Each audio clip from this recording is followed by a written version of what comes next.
Let's talk about football.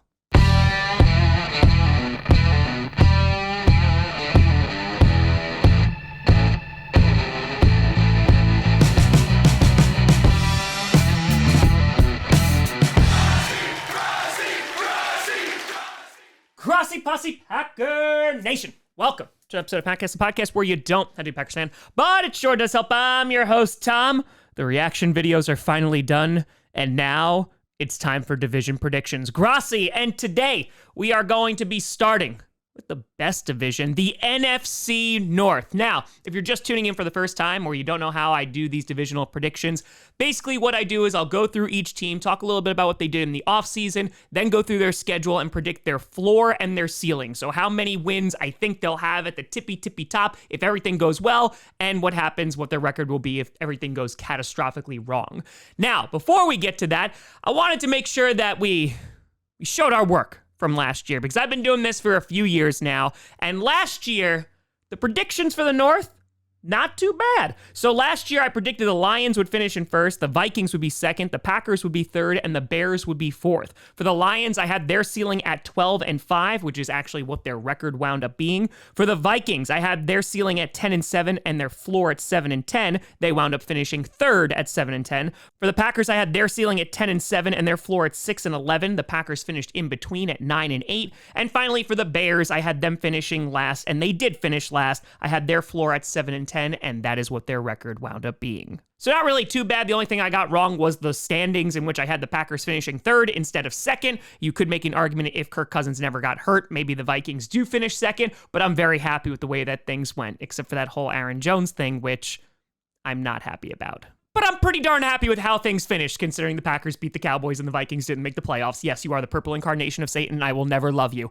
That being said, let's get to it. Starting off with the NFC North division winners last year, you got the Detroit Lions. The Lions roaring into this season, and they have a lot to be happy about. Last year, when all the pressure was on, they lived up to the hype. Not only did they knock off the Chiefs week 1, but they won their division. They won not one, but 2 playoff games, including one against their former QB, Matthew Stafford, and they almost won in the NFC Championship game if it wasn't for completely blowing that second half. But regardless, the expectations for the Lions are incredibly high leading into this season as well. And now the rest of the division, after bullying the Lions for so long, are singing a little bit of a different tune. I was wrong to treat you that way.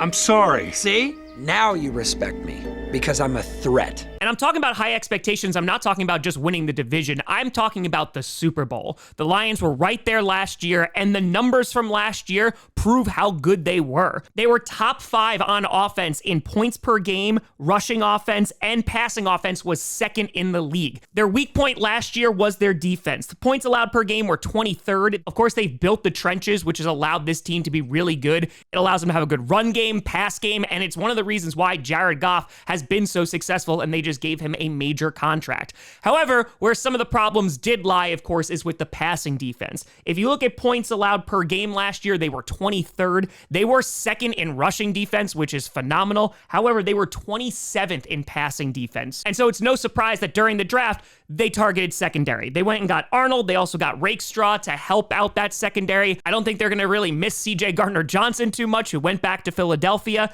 And the Lions are poised to make another run. And honestly, even after winning the division, their schedule isn't too bad. There are definitely some teams on there that are going to give them some problems, like the Rams, I think, are going to be a tough week 1 matchup. You have the Seahawks, because for whatever reason, the Lions cannot beat the Seahawks. The Cowboys, we'll see if anybody reports as eligible. But then you have games like the Packers, the Texans are up there. We'll see how the Bears are going to do this year, the 49ers. And so the Lions, I think, are going to have some challenging games, but overall, they are a very well-balanced football team. And even though guys like Gibbs just got banged up as recording this video, they still have monsters like David Montgomery. So I think their offense is going to still be pretty darn good.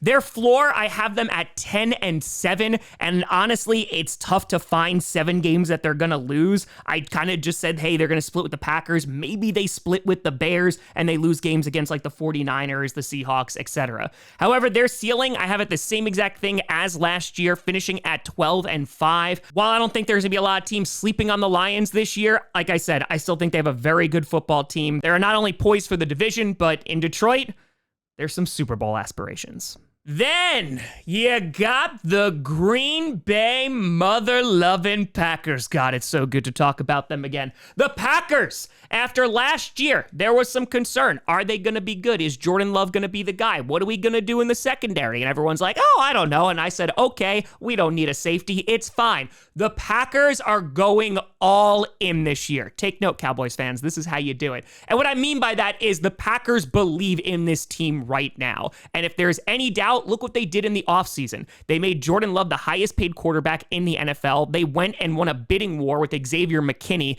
and addressed that safety position, which they literally just threw their hands up and said, we'll figure it out as we go along. They traded Rasul Douglas last year because they didn't think they were going to be that competitive and they wanted to get some trade value for him. And look, they made it as the 7th seed. They knocked off the Cowboys and they nearly beat the 49ers in the divisional round. So the Packers are poised right this second to make a run. They brought in Josh Jacobs, who I think is going to be great behind this offensive line. They did lose Aaron Jones, which is very, very disappointing. But even if this offense is where they were last year, this team is going to be pretty good. And the rest of the division, well, they're just trying to find a reason not to be afraid of the Packers. So you guys, you ever eat cheese? Cheese is a funny thing. Cheese is a strange thing. I always wonder, like, what is cheese? Where does it go? But looking at last year's stats on offense, the Packers ranked 12th in points per game. They were 15th in rushing attack. They were 12th in passing on offense. And their defense, well, you know, the run defense was a thing. Points allowed per game was 10th. Passing defense was 9th. And of course, the dreaded rushing defense was 28th.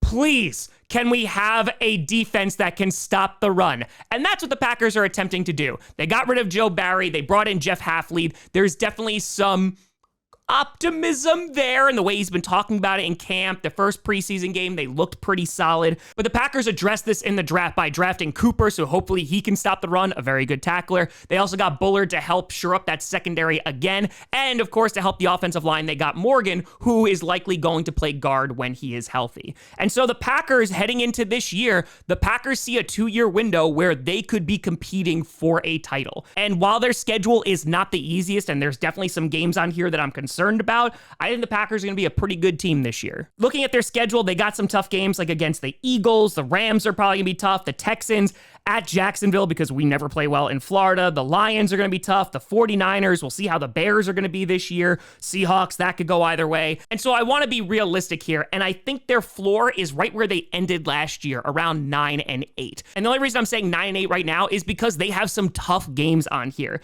You look at this stretch from week 7 up into the bye, they have the Texans, they are at the Jaguars, and then they got the Lions. That's a rough 3-game stretch. And so the Packers could face some adversity early on in the season. However, based on how they played and based on the additions that they made in the offseason, I see their ceiling right around where the Lions are at 12-5. Before the schedule came out, I had this team around 10 or 11 wins. And if we're being optimistic, I think 12 wins is not out of the question. Because even if the offense was where it was last year, which was top 15 in every single category, and adding Josh Jacobs and adding extra protection for Jordan Love, I'm excited. And then the defense, that's where it's all going to rely on. Our corners were pretty good last year. You got guys like Carrington Valentine coming in. Eric Stokes is coming back from injury. And so I'm excited that hopefully they can actually stop the run. They could be top 10 in just about every single category. And if that happens, watch out, because the Packers could be there in February. Or at the very least, we get the NFC Championship game that we should have gotten last year. Then you got the purple incarnation of Satan. You got the Minnesota Vikings. The Vikings. Oh boy, what an offseason. They thought last offseason was rough. Try this one. Losing Kirk Cousins, which for that price tag, Vikings fans, I think, are pretty much okay with that. However, they did add one solid piece, and that was Aaron Jones to that backfield. And me and other Packers fans just have to see Aaron Jones in a Vikings jersey now. We don't know that guy. We thought we did. It's fine. It's fine. And looking back at the Vikings season last year, you have to take it with a grain of salt, right? Because Kirk Cousins gets hurt during the Packers game. And so looking at their offense, they were 22nd in points per game, 29th in rushing offense. And good God, that was awful. They got rid of Madison. Ty Chandler should have been RB1. They bring in Aaron Jones, so that number should go up. However, they were 5th in passing offense, so there is some room for optimism. Of course, when you have Justin Jefferson and Jordan Addison, that is going to help, though we'll see if Jordan Addison is going to face some kind of suspension. Looking at their defense, it was definitely improved from the season prior under Brian Flores. They were 14th in points per game allowed. They were the 8th best rushing defense, and they were 24th in passing defense, which is why secondary was such a big need for them. Of course, the big elephant in the room, though, is J.J. McCarthy. The Vikings, they brought in Sam Darnold in the offseason, and J.J. looked pretty good in his first preseason game, but we can't judge anything based on that alone. And so it's really going to depend on how well J.J. is going to progress. I imagine Sam Darnold is going to start for at least a chunk of the season, and you can have J.J. McCarthy sit behind and learn until he's proving in practice that maybe he's ready for game reps. Either way, I'm still not completely sold on the secondary of the Vikings. I think, however, getting Dallas Turner is ridiculous, and it should make that rushing defense even better. And if they're able to get after the quarterback, well, that's already going to make your secondary better. So I still have some questions there. We'll see if Aaron Jones is healthy and can make that rushing attack a little bit better too, but you do have to worry about his health, as Packers fans always did. And looking at their schedule, it's not fun. And I know this is going to come off just because it's the Minnesota Vikings that I'm like, oh, I'm giving them a bad record. No, I mean, I had them finishing second last year, but this year, it's kind of a rebuild year a little bit. They're going to have a dynamic offense if they have a guy who can throw the ball to Justin Jefferson, but it's not going to be easy. They have games against the 49ers, the Texans, the Jets, the Packers, the Lions twice, the Rams. On top of that, they're at Jacksonville. As we've been saying, we'll see how the Bears are going to be. They have Kirk Cousins to face off against at week 14 as the Falcons visit. And so because there's such a question mark at quarterback and we just don't know what this offense is going to look like yet, I have their floor pretty damn low. I have their floor all the way down at 4-13, and that's if everything goes wrong. I just think their schedule is rough, and because we don't know what that offense is going to look like, it leads to some problems. However, I have their ceiling right around 8-9. Is it possible that Sam Darnold or J.J. McCarthy come in and are immediately able to command that offense? Sure, it's possible. However, I just think there's one too many questions. I still worry about that secondary. I don't know what the running game is going to look like. And again, their biggest question mark being quarterback. I think 8-9 is a fair record. And so we'll see if the Vikings are able to impress and surprise this year, but I imagine it's going to be a little bit of a rebuild year, get some more talent during the draft, and then maybe we'll see if they can compete the following season. And of course, right after recording this, it was reported that J.J. McCarthy has a torn meniscus. He was complaining about knee soreness after this past weekend and had an MRI today, which showed that it was a torn meniscus, so he will be sidelined for some time. Hopefully not a season-ending injury, but yeah, I stick with my prediction here of a 4-13 floor and ceiling of 8-9 because now we don't know how long JJ's going to be there. You're rocking with Sam Darnold, who could definitely win you some games, but yeah, the excitement has definitely waned a lot. I expect nothing, and I'm still let down. Well, an addendum to the addendum, it was announced today that J.J. McCarthy is going to be sidelined for the entire 2024-2025 NFL season. Brutal update here. Feel really bad for J.J. McCarthy, and unfortunately, the Vikings, I don't even know at this point. Cursed, I think, is underwhelming. I think it doesn't even begin to encapsulate how downtrodden the Vikings franchise is. And I like that in terms of they haven't won a Super Bowl, but you never want to see an injury, and I hope that JJ recovers quickly. Had to go into the hamper to pull out a shirt that I recorded this yesterday for continuity, but Vikings, sorry. And then finally, you got the Chicago Bears. The Bears. Oh, the hopium is at an all-time high. Caleb Williams running out of the pocket, has the poise, making plays, watching plays that Aaron Rodgers made on him a cajillion times. But now, Bears fans, you have Caleb Williams.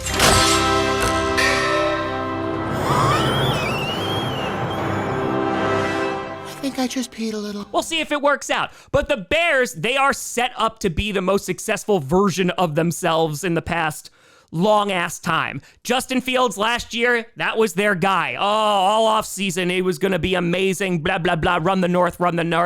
Nope, that did not work out. They wound up finishing 7-10. Was not a great season for the Bears. The Bears, of course, getting Caleb Williams first overall. They also got Rome Odunze, who's going to be a monster, I think. They bring in Keenan Allen, even though that's a short-term rental and he's a bit of a veteran.